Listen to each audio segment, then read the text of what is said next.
மட்டக்களப்பு பகுதியில் ஒரு பரபரப்பான சம்பவம் பதிவாகி இருக்கிறது. கணவன் பிட்டு கேட்டது பிடிக்காத ஒரு மனைவி அவரை கொலை செய்த சம்பவம் தான் தற்போது மிகப்பெரிய அளவில் பரபரப்பை ஏற்படுத்தி இருக்கிறது. மட்டக்களப்பு பகுதியில் இருக்கக்கூடிய வாகனேரி என்ற இடத்துல தான் இந்த சம்பவம் பதிவாகி இருக்கிறது.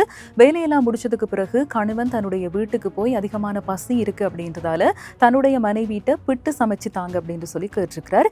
இருந்தாலும் அந்த நேரத்தில் அவங்க அதை சமைக்கிறதுக்கு மறுப்பு தெரிவித்தது மட்டும் இல்லாம கணவனோட வாய் தர்க்கத்துல ஈடுபட்டிருக்காங்க. இவங்க ரெண்டு பேருக்கும் இடையில ஏற்பட்ட சண்டை கைகலப்பாக மாறிய நிலையில் கணவன் மீது கூறிய ஆயுதம் தாக்கி கொலை செய்த சம்பவம் தான் பதிவாகி இருக்கிறது. மனைவி அதிகமாக அவரை பலத்த காயங்களுக்கு உட்படுத்தி கொலை செய்திருப்பதாக சொல்லப்படுகிறது.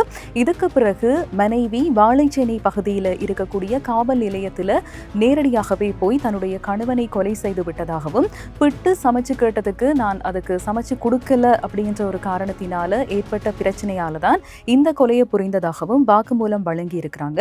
இதனை அடுத்து காவல்துறையினர் சம்பவ இடத்திற்கு விரைந்து சென்று அங்க இருந்த கணவருடைய சடலத்தை மீட்டெடுத்து தடயவியல் காவல்துறைக்கும் இது குறித்து அறியப்படுத்தி இருக்கிறாங்க. இது குறித்த விசாரணைகள் தற்போது மும்முரமாக இடம்பெற்று வருவதாக சொல்லப்படுகிறது.